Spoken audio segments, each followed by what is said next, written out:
What is going on, everybody? Jesus loves you. My name's Cody, and this is the Christian News Show I do every Monday, Wednesday, and Friday. You're sure this guy's a Christian? Yeah, I think so. Truth.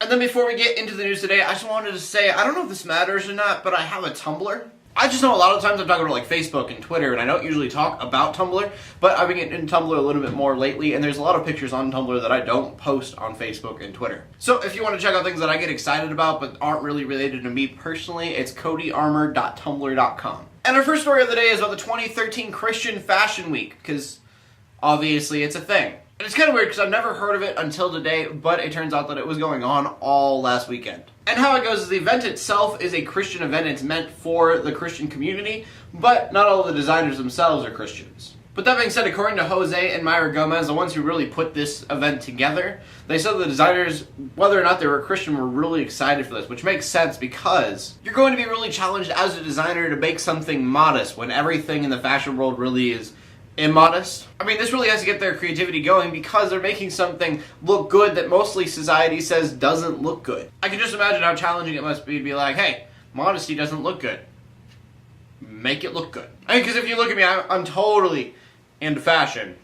But some of you know this, even if it's not really my thing, I still get really excited about new stuff happening in Christianity. But it did make me think about how taboo it is to celebrate the way people look in the Christian community. But if I'm going to be honest, I really don't see that taboo being biblical. So do you think Christians should celebrate the way other people look, or do you think that that is shallow and not a Christian thing to do? And since we're talking about new stuff in the Christian world, we have to talk about Lecrae's Grammy Award. It's crazy to think that a Christian hip-hop album like his is #1 gospel album of the year. God has just done so much through Lecrae, and it has been an honor to watch it happen. To an update about the snowstorm we talked about last week. I said last week that Boston, Massachusetts might have the highest snowfall at 38 inches, while in Connecticut they hit 40. There are 700,000 people without power, and there are 9 people between Canada and the United States who have died because of this storm. And so point of this story is I hate snow. My prayers still out to you guys, and I hope you keep warm. And I don't know if you guys remember this or not, but I talked a little while ago about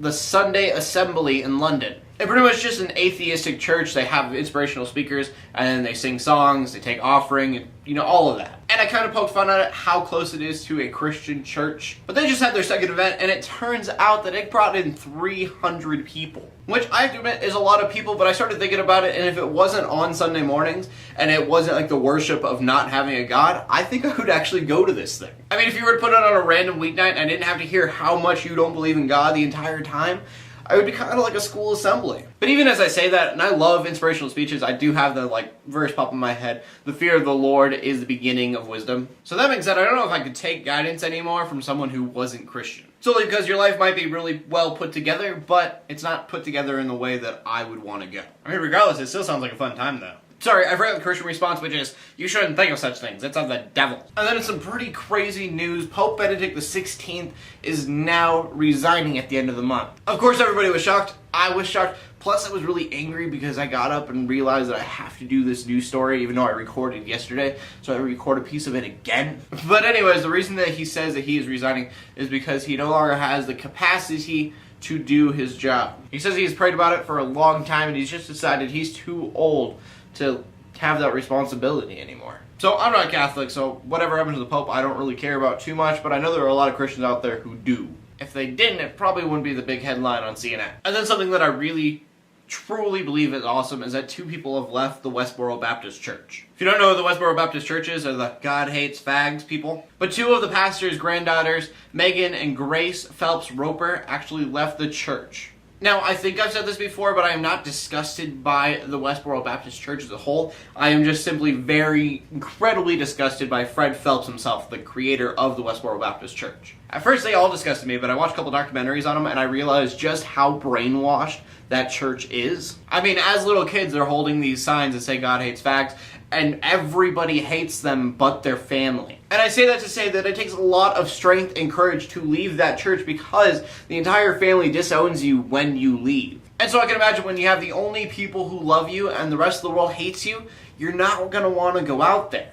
And this isn't like the first time the Westboro Baptist Church has had members that left, but it is really a big moment because it was 2 of them at the same time, and it was related to Fred Phelps. And my biggest prayer for the two is that they come closer to God through this. Because usually when people leave the Westboro Baptist Church, in their mind, the Christian God is what they were already worshiping. And so when they leave, they try to get completely as far away from it as possible. So again, it is my prayer that they can find the real Christ and the real God and the real salvation within Him. And that brings us back to the question of the day, and the question of the day is, should Christians celebrate appearance? As always, please leave a comment in the comment section below with your answer. Leave a video response if you want to. My name is Cody Armour, bringing news to the Christian community every Monday, Wednesday, and Friday. In closing, let the haters hate, let the Christians pray. And to everybody, like, subscribe. It's not like this anymore because they changed that, I guess. And God bless.